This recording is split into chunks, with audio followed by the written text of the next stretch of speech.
میرے بعد اس طرح سے جھوٹی نبوت کے دعوے دار آئیں گے، خبردار ان کے مگر پوری دنیا کو دھوکہ دیتے پھرتے ہیں کہ ہم مسلمان ہیں، فلاں نبی ہے یا فلاں نبی ہے، تو اسے کوئی قرآن سے دلیل تو دینی ہوگی کہ اور اپنے نبی کے ساتھ علیہ السلام اور نبی کی بیویوں کو ام المومنین کہنا اور مرزا قادیانی کے ساتھیوں کو صحابہ کہنا، اپنے آپ کو اسلام سے ہٹ کر ایک نئے دین کے پیروکار مان لیں۔ چلیں جی، میں آپ کو مانتا ہوں، آپ اعلان کر جائیں کہ میرے بعد یہ نبی ہوگا۔ ڈنڈے سریے جو بھی ان کے پاس تھا، انہوں نے پورے کے پورے قافلے کو مار مار کے لہو لہان کر دیا۔ اس طبقے کا میرے مصطفیٰ کی امت مسلمہ کے ساتھ کوئی تعلق نہیں ہے۔ ہماری آج کی گفتگو موجودہ وقت میں ایک مرتبہ پھر آقا کریم علیہ الصلاۃ والسلام کی ختم نبوت کے حوالے سے کچھ باتیں زیر گردش ہیں، خاص طور پر ایک فیصلہ آنے کے بعد پھر سوالات اس کے اوپر پیدا ہوئے، کھڑے ہوئے۔ اس بات پر تو ہمیں زیادہ وقت لگانے کی ضرورت نہیں کہ ہم یہ ثابت کریں کہ آقا کریم علیہ الصلاۃ والسلام خاتم الانبیاء ہیں اور آپ کے بعد کسی قسم کی کسی طرح کی نبوت کا کوئی وجود باقی نہیں ہے۔ میں چاہوں گا کہ بڑے اختصار کے ساتھ چند کلمات، زیادہ تفصیلات میں جائے بغیر، صرف ذہنوں میں فکر اور خیال کو تازہ کرنے کے لیے قرآن مجید کی چند آیات کا ذکر کروں گا اور 2 احادیث پاک کا، اور پھر اس کے بعد ہم اپنے وطن عزیز اسلامی جمہوریہ پاکستان کی قانونی اور جو آئینی جد و جہد ہوئی ختم نبوت کے تحفظ کے لیے، اس کا تھوڑا سا جائزہ بھی آپ کے سامنے رکھا جائے، اور اس تناظر میں ذہنوں میں آنے والے خیالات کو جو عقیدے میں، فکر میں، عام آدمی کے ذہن میں تشکیک پیدا کرنے کا باعث بن سکتے ہیں، انہیں رد کرنے اور ان راہوں کو بند کرنے کی کوشش کی جائے۔ سب سے پہلی بات جہاں سے میں آغاز کروں گا کہ اللہ تبارک و تعالی نے جب حضرت آدم علیہ السلام کو دنیا میں بھیجا، جنت سے زمین پر بھیجا، ان کی ذریت اور اولاد کو، تو ان سے یہ وعدہ فرما لیا تھا کہ میری رحمت اور عنایت سے اگر تمہاری طرف کوئی ہدایت آئے تو تم میں سے جو اس ہدایت کو قبول کرے گا اسے کوئی خوف اور غم نہیں ہوگا۔ یہ آیہ کریمہ ہے سورہ البقرہ کی۔ میں ترجمہ کر دیتا ہوں، قُلْ نَهْبِطُوا مِنْهَا جَمِيعًا، ہم نے کہا تم سارے کے سارے یہاں سے اتر جاؤ، نیچے آسمانوں سے زمین پہ چلے جاؤ۔ فَإِمَّا يَأْتِيَنَّكُم مِّنِّي هُدًى، پھر ہاں اگر تمہارے پاس میری جانب سے ہدایت آ جائے۔ اب ہدایت لانے والا اللہ کا نبی ہوتا ہے، اللہ کی جانب سے جو ہدایت آئے گی وہ اللہ کا نبی ہی لے کر آئے گا، چونکہ اللہ نبی کے سوا کسی سے کلام نہیں کرتا۔ فَمَن تَبِعَ هُدَايَا، جو اس ہدایت کی پیروی کرے گا اس پر نہ کوئی خوف ہوگا نہ کوئی غم ہوگا۔ وَالَّذِينَ كَفَرُوا وَكَذَّبُوا بِآيَاتِنَا، وہ لوگ جو کفر کریں گے ہماری اس ہدایت کا جو نبی لے کر آئے گا، جو اس کا انکار کرے گا اور اس پیغمبر کو جھٹلائے گا، اولئک اصحاب النار، وہ جہنمی لوگ ہوں گے، ہم فیہا خالدون، وہ ہمیشہ اس میں رہیں گے۔ یہاں سے اس آیت کریمہ سے اللہ پاک نے انسانوں کو دنیا میں بھیجنے اور سلسلہ نبوت کو جاری کرنے کا وعدہ فرما لیا کہ میں پیغمبر بھیجوں گا، ہدایت لے کر آئیں گے۔ اور پھر یہی بات اللہ پاک نے واضح طور پہ بتا دی کہ یہ جو ہدایت میں دوں گا یہ میرے منتخب، میرے مقرر کردہ نبی اور رسول ہوں گے جو تمہیں دیں گے، تاکہ ہر کوئی دعوے دار نہ بن جائے کہ میں یہ ہدایت دیتا ہوں۔ ہدایت اللہ کی طرف سے صرف اللہ کے رسول اور نبی دیں گے۔ ارشاد فرمایا یا بنی آدم، اے آدم کی اولاد، اما یاتینکم رسل منکم، جب تم میں سے، تمہارے اندر سے رسول آئیں گے، یقصون علیکم آیتی، جو تم پر میری آیتیں پڑھ کے سنائیں گے، فمن اتقا، پس جس نے تقوی اختیار کیا، واصلح، اور اپنے آپ کو درست کر لیا ان آیتوں کی روشنی میں جو اللہ کے رسول سنا رہے ہیں، فلا خوف علیہم ولا هم یحزنون، ان پہ کوئی خوف و غم نہیں ہوگا۔ دوبارہ وہی بات بتائی، پہلے بتایا کہ میں تمہیں بھیج رہا ہوں زمین پر، ہدایت دوں گا، اب بتا دیا کہ وہ ہدایت میرے رسول لے کر آئیں گے۔ والذین کذبوا بآیاتنا، وہ لوگ جو ہماری آیتوں کو جھٹلائیں گے، واستکبروا عنہا، اور اس سے تکبر کریں گے، اولئک اصحاب النار، وہ جہنمی لوگ ہوں گے اور وہ ہمیشہ جہنم میں رہیں گے۔ اب ہم دیکھتے ہیں کہ اللہ تعالیٰ نے یہ جو سلسلہ شروع فرمایا تھا، ہم خود انبیاء کرام کے واقعات ہم نے شروع کیے ہوئے، آدم علیہ السلام آئے، پھر معروف انبیاء کرام میں سے حضرت شیث علیہ السلام آئے، ہم نے حضرت نوح علیہ السلام کا ذکر پڑھا، حضرت ہود علیہ السلام کا ذکر پڑھا، آگے حضرت صالح علیہ السلام کا ذکر آئے گا، وہ معروف پیغمبر جن کا ذکر قرآن میں آتا ہے ناموں کے ساتھ۔ اس کے ساتھ ساتھ اللہ پاک فرماتا ہے وَلَقَدْ آتَيْنَا مُوسَى الْكِتَابَ، ہم نے موسیٰ علیہ السلام کو کتاب عطا فرمائی، وَقَفَّيْنَا مِن بَعْدِهِ بِالرُّسُلِ، اور پھر ہم نے ان کے بعد پے در پے رسول بھیجتے رہے۔ اللہ پاک رسولوں کی آمد کا سلسلہ بیان فرما رہا ہے۔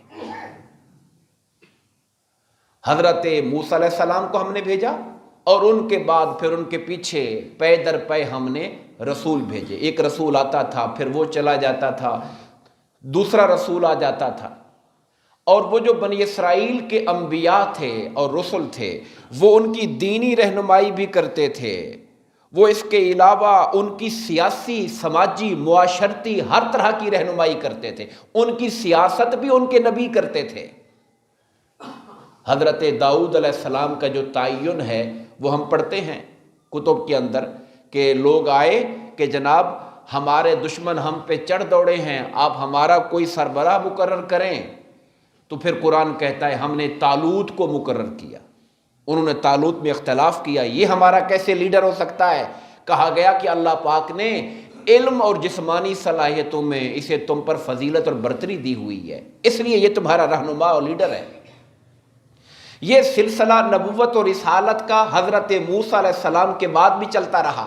اللہ پاک نے اس کے چلنے کی خبر دی کہ میں بھیجتا رہوں گا رسول تمہارے پاس، یہاں تک کہ حضرت عیسیٰ علیہ السلام تشریف لے آئے، اور حضرت عیسیٰ علیہ السلام جب تشریف لائے تو انہوں نے پھر واضح طور پہ خبر دی کہ میں اللہ کا پیغام لے کر آیا ہوں، اور میں تمہیں اس بات کی خوشخبری دینے آیا ہوں کہ میرے بعد ایک رسول تشریف لائیں گے جن کا نام احمد ہوگا۔ انہوں نے ان کی خبر دی، بشارت دی ان کے آنے کی۔ پچھلے جتنے پیغمبر تھے وہ اپنے سے پچھلے والوں کی تصدیق کرتے تھے، آنے والے کی خبر دیتے تھے، ہر نبی بتا کے جاتا تھا کہ میرے بعد ایک اور نبی آنے والا ہے، میرے بعد ایک اور پیغمبر آنے والا ہے۔ اللہ نے بھی وہ رستہ رکھا ہوا تھا کہ نبی آتے رہیں گے، رسول آتے رہیں گے۔ حضرت عیسیٰ علیہ السلام نے بھی یہ خبر دی کہ میں مبشر ہوں اس رسول کا جو میرے بعد آئیں گے، ان کا نام احمد ہوگا۔ پھر آقا کریم علیہ السلام کی تشریف آوری ہوئی۔ جس طرح ہر پیغمبر اپنے بعد آنے والوں کی خبر دیتا آ رہا ہے نبوت کے اجرا کی کہ فلاں نبی ہوگا، فلاں نبی ہوگا، حضور نبی کریم علیہ السلام جب تشریف لے کر آئے تو آقا کریم علیہ السلام کی آمد پر رب کائنات نے اپنی کتاب قرآن مجید میں واضح طور پر اعلان فرما دیا کہ ما کان محمد ابا احد من رجالکم ولکن رسول اللہ و خاتم النبیین، کہ حضرت محمد صلی اللہ علیہ وسلم تم میں سے کسی مرد کے باپ نہیں ہیں۔ اس میں ایک اور مسئلے کا حل کیا۔ حضرت زید کو لوگ حضور کا منہ بولا بیٹا کہتے تھے، آقا نے بنایا تھا بیٹا، ان کو منہ بولا، لیکن پھر حکم آ گیا کہ حضرت زید نے حضرت زینب کو طلاق دی تھی، اللہ کا حکم آ گیا کہ آپ ان سے نکاح کر لیں۔ پروپیگنڈا کھڑا ہو گیا، دیکھو جی اپنے بیٹے کی بیوی سے نکاح کر لیا، کہا گیا کہ میرے جو نبی ہیں حضرت محمد وہ کسی مرد کے باپ نہیں ہیں، زید ان کے بیٹے نہیں ہیں۔ اللہ پاک نے اس منہ بولے بیٹے کے سگے بیٹے ہونے کی بات کو ختم کر دی، اور آگے فرمایا ولاکن رسول اللہ، بلکہ وہ اللہ کے رسول ہے، وخاتم النبیین، اور وہ نبیوں میں سب سے آخر ہیں۔ وہ خدا جو پہلے نبیوں کے بعد اور نبی آنے کا تذکرہ فرماتا رہا کہ میں بھیج رہا ہوں تمہیں دنیا میں، میری طرف سے ہدایت آئے گی، نبی آئیں گے۔ حضرت موسیٰ علیہ السلام کے بعد کہا ہم نے پے در پے رسول بھیجے، حضرت عیسیٰ تک تشریف لائے، حضرت عیسیٰ نے خبر دی کہ میرے بعد وہ آئیں گے۔ جب آقا تشریف لے آئے تو خدا نے اعلان کر دیا کہ وہ سلسلہ نبوت جو حضرت آدم علیہ السلام سے شروع ہوا تھا، اس سلسلہ نبوت کی آخری کڑی اور اس قصر نبوت کی آخری اینٹ حضرت محمد صلی اللہ علیہ وسلم کی شکل میں ہم نے حضور کی نبوت میں اس کا خاتمہ فرما دیا ہے۔ یہ رب کائنات نے واضح اعلان فرما دیا۔ اب اگر کوئی اس نبوت کو بعد والوں کے لیے بھی جاری رکھنے کی بات کرتا ہے تو اسے قرآن سے کسی آیت کا حوالہ دینا ہوگا، اسے قرآن سے کوئی دلیل دینی ہوگی۔ جب قرآن ایک مقام پر کہہ رہا ہے کہ ہم نے آپ کو خاتم الانبیاء بنا دیا، اب کوئی بدبخت اگر یہ کہتا ہے کہ فلاں نبی ہے یا فلاں نبی ہے تو اسے کوئی قرآن سے دلیل تو دینی ہوگی کہ فلاں آیت میں آیا ہوا ہے۔ جس طرح حضرت عیسیٰ نے بتایا کہ میرے بعد فلاں پیغمبر ہوں گے، کیا آقا بھی بتا کر گئے کہ میرے بعد کوئی فلاں نبی آئے گا؟ نہیں بتایا، بلکہ فرمایا انا خاتم النبیین ولا نبی بعدی، میں آخری نبی ہوں، میرے بعد کوئی نبی نہیں آئے گا۔ یہ اعلان آقا اپنی زبان سے فرما کے گئے، اور ساتھ ہی آقا جانتے تھے کہ کچھ جھوٹے بدبخت ہوں گے، دجال، فریبی، دھوکے باز، مکار، جھوٹے، جو نبوت کا دعویٰ کریں گے۔ سرکار نے ان کے بارے میں بھی خبر دے دی کہ میرے بعد اس طرح سے جھوٹی نبوت کے دعوے دار آئیں گے، خبردار ان کے دھوکے میں نہ آنا۔ انا خاتم النبیین ولا نبی بعدی، میں آخری نبی ہوں، میرے بعد کوئی نبی نہیں آئے گا۔ حاضر نذیر وقار۔ اور پھر جب نبوت کا سلسلہ آقا کی ذات پہ ختم کر دیا، اب اللہ پاک نے مسلمانوں کو ختم نبوت کے فیض میں آگے ایک اور چیز دی، وہ تھا شورائیت۔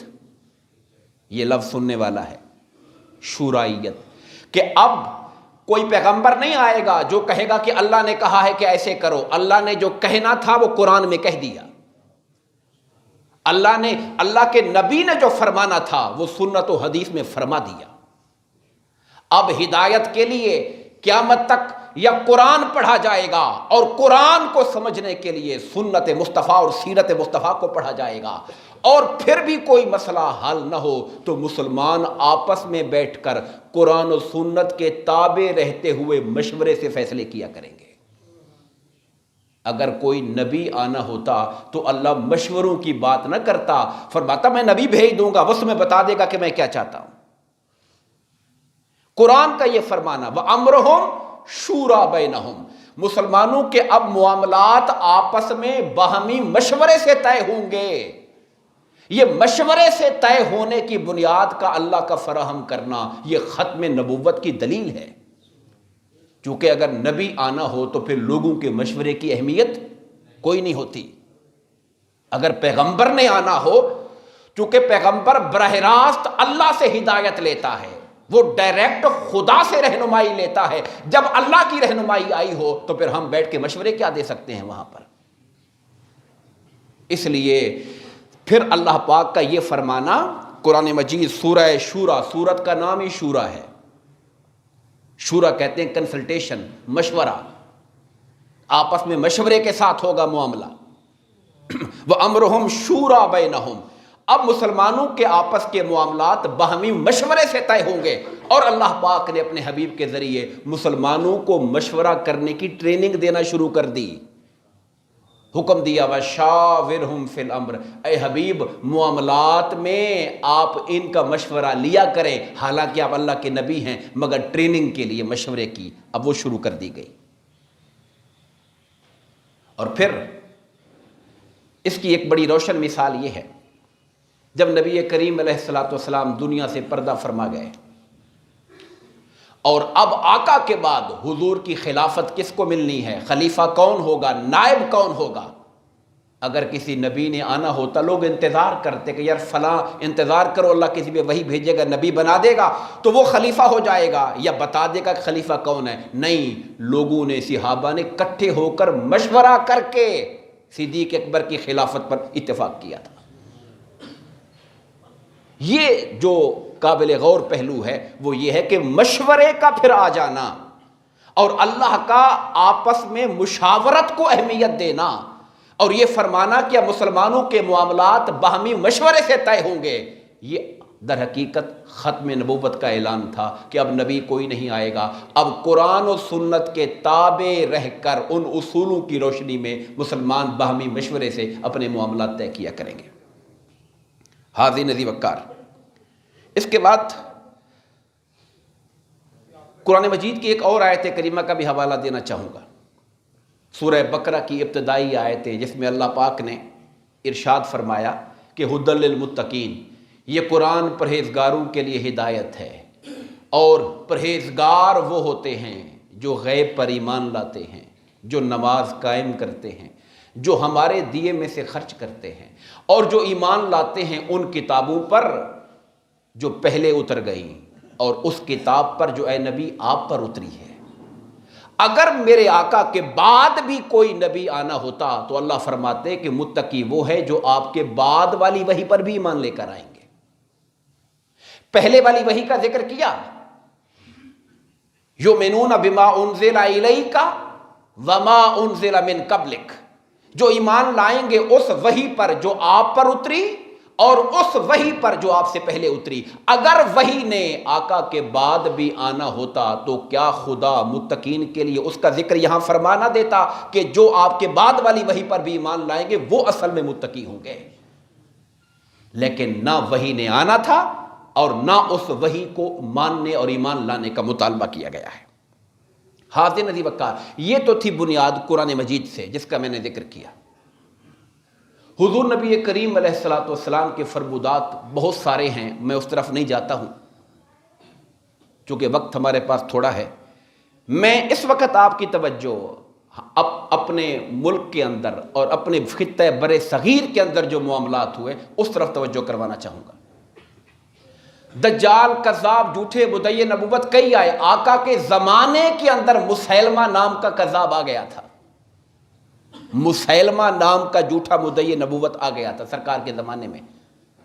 بلکہ حضور سے ملاقات بھی ہوئی تھی، وہ لین دین کے معاملے طے کرتا رہا کہ چلے جی میں آپ کو مانتا ہوں، آپ اعلان کر جائیں کہ میرے بعد یہ نبی ہوگا. معاذ اللہ، استغفر اللہ، وہ بارگیننگ کرنے کی کوشش کرتا رہا کہ آپ میرے ساتھ یہ طے کر لیں. سرکار کے ہاتھ میں ایک مسواک تھا تو آقا نے فرمایا یہ مسواک بھی تمہیں نہیں مل سکتا ہے، اللہ پاک نے نبوت کا دروازہ بند فرما دیا ہے. تم تو حکومت اور کی باتیں کرتے ہو نا، میرا خلیفے بنو گے، یہ مسواک بھی تمہیں نہیں مل سکتا ہے امر الہی کے بغیر. اور اللہ کا امر یہ ہے کہ اب یہ سلسلہ نبوت بند ہو چکا ہے. یہ سلسلہ چلتا رہا. سن 1900 کے لگ بھگ کے اندر جو ہے وہ اس وقت جب متحدہ ہندوستان تھا تو قادیان سے مرزا غلام احمد نے یہ دعوی نبوت کیا. ہم اس کی تاریخ اور ہسٹری میں نہیں جاتے، ہمارے پاس وقت نہیں ہے. لیکن پاکستان کے اندر جب قادیانیوں کا سلسلہ بڑھتا گیا اور ان کا جو تبلیغ اور ان کے جو اپنے مذہبی رسوم و رواج اور عقائد کا فروغ بڑھتا چلا گیا تو مسلمانوں کے اندر جو ظاہر ہے کہ اہل علم نے ہی اس کے اوپر آواز بلند کرنی تھی، مجلس تحفظ ختم نبوت اور علماء کرام نے اپنے اپنے پلیٹ فارم سے اس پر تحریک چلائی۔ 1953 میں تحریک چلائی گئی، اور پھر اس کے ساتھ ساتھ ہمارے ملک کے اندر میں نے اس پر بڑی تفصیل سے مجھے لگتا ہے چند سال پہلے گفتگو کی تھی، کئی جمعوں کے اندر ختم نبوت کی تحریک کے حوالے سے۔ ایک واقعہ پیش آیا تھا، نشتر میڈیکل کالج کے کچھ طلباء تھے جو ٹرین کے ذریعے پشاور کی طرف جا رہے تھے، راستے میں ربوہ کے مقام پر اسٹیشن آتا ہے، وہاں ٹرین رکی۔ قادیانیوں نے اپنا لٹریچر ٹرین کے اندر آ کے بانٹنا شروع کر دیا۔ اب کسی مسلمان کو آپ قادیانی کا لٹریچر دیں گے وہ غصہ تو کرے گا کہ تم کون ہو۔ انہوں نے اس کے اوپر اعتراضات کیے اور ان کے ساتھ زبانی لڑائی جھگڑا ہوا۔ جب وہ واپس آئے پشاور سے تو پہلے انہوں نے تیاری کر رکھی تھی، ڈنڈے سریے جو بھی ان کے پاس تھا، انہوں نے پورے کے پورے قافلے کو مار مار کے لہو لہان کر دیا۔ اس سے پھر ایک اور آگ لگ گئی معاشرے کے اندر کہ ان کو یہ جرت کیسے ہو گئی ہے۔ ایک تو اپنی بدعقیدگی، اپنا کفر، اس پر تو ہم علمی انداز میں تحریک چلا رہے تھے، لیکن اب یہ اس قدر جرت مند ہو گئے ہیں کہ ہمارے نوجوانوں کو گھس کر ٹرین کے اندر مارنے کی انہوں نے ہمت کی ہے۔ اس سے پھر ایک اور اس بات کو اندر تحریک پیدا ہوئی۔ اور اس زمانہ میں 74 کے زمانے میں جب ذوالفقار علی بھٹو صاحب کی حکومت کا زمانہ تھا تو قومی اسمبلی کے اندر بھی یہ بات قرارداد کی شکل میں گئی، اور اس موقع پر ان کے خلیفہ تھا قادیانیوں کا مرزا ناصر، اس کا نام تھا۔ قومی اسمبلی کے جو پوری ممبر تھے وہ سارے ایک کمیٹی کی شکل بن گئے، جیسے ایک عدالت بن جاتی ہے، اور انہوں نے مسلمان ہمارے جو علماء تھے ان کے موقف کو بھی سنا اور مرزا ناصر قادیانی کو بلا کر بھی سنا۔ گھنٹے 2 گھنٹے کے لیے نہیں، روزانہ 8 گھنٹے 13 دن تک سنتے رہے۔ روزانہ 8 گھنٹے 13 دن تک ان کے موقف کو سنا جاتا رہا، ان پہ جرح ہوتی رہی، اور یہ پوری 13 دن کی کارروائی کا ایک ایک لفظ لکھا ہوا موجود ہے۔ جو پڑھنا چاہیں وہ آن لائن جا کے نیٹ پر موجود پڑا ہوا ہے یہ مواد سارا، کہ کیا سوال کیے گئے، جواب کیا دیے گئے۔ اگر کوئی دلچسپی رکھتا ہو، اور ہونی چاہیے، تو وہ قومی اسمبلی کی جو کارروائی ہے اس کا ایک ایک لفظ، ایک ایک دلیل، سوال کیا ہوا، جواب کیا ہوا، پھر اس کے اوپر سوال کیا ہوا، وہ ساری کی ساری 13 دن کی ڈیٹیل جو ہے وہ وہاں پر موجود ہے۔ اس 13 دن کی بحث کے نتیجے میں اس بات پر پوری قومی اسمبلی کا اتفاق ہو گیا۔ وہ مولوی نہیں بیٹھے تھے سارے، کوئی مفتی سارے نہیں بیٹھے تھے، عام جو ممبران قومی اسمبلی ہیں انہوں نے علماء کے دلائل بھی سنے، قادیانیوں کے دلائل بھی سنے، اور سننے کے بعد اس نتیجے پر پوری قومی اسمبلی پہنچی کہ اس طبقے کا میرے مصطفیٰ کی امت مسلمہ کے ساتھ کوئی تعلق نہیں ہے،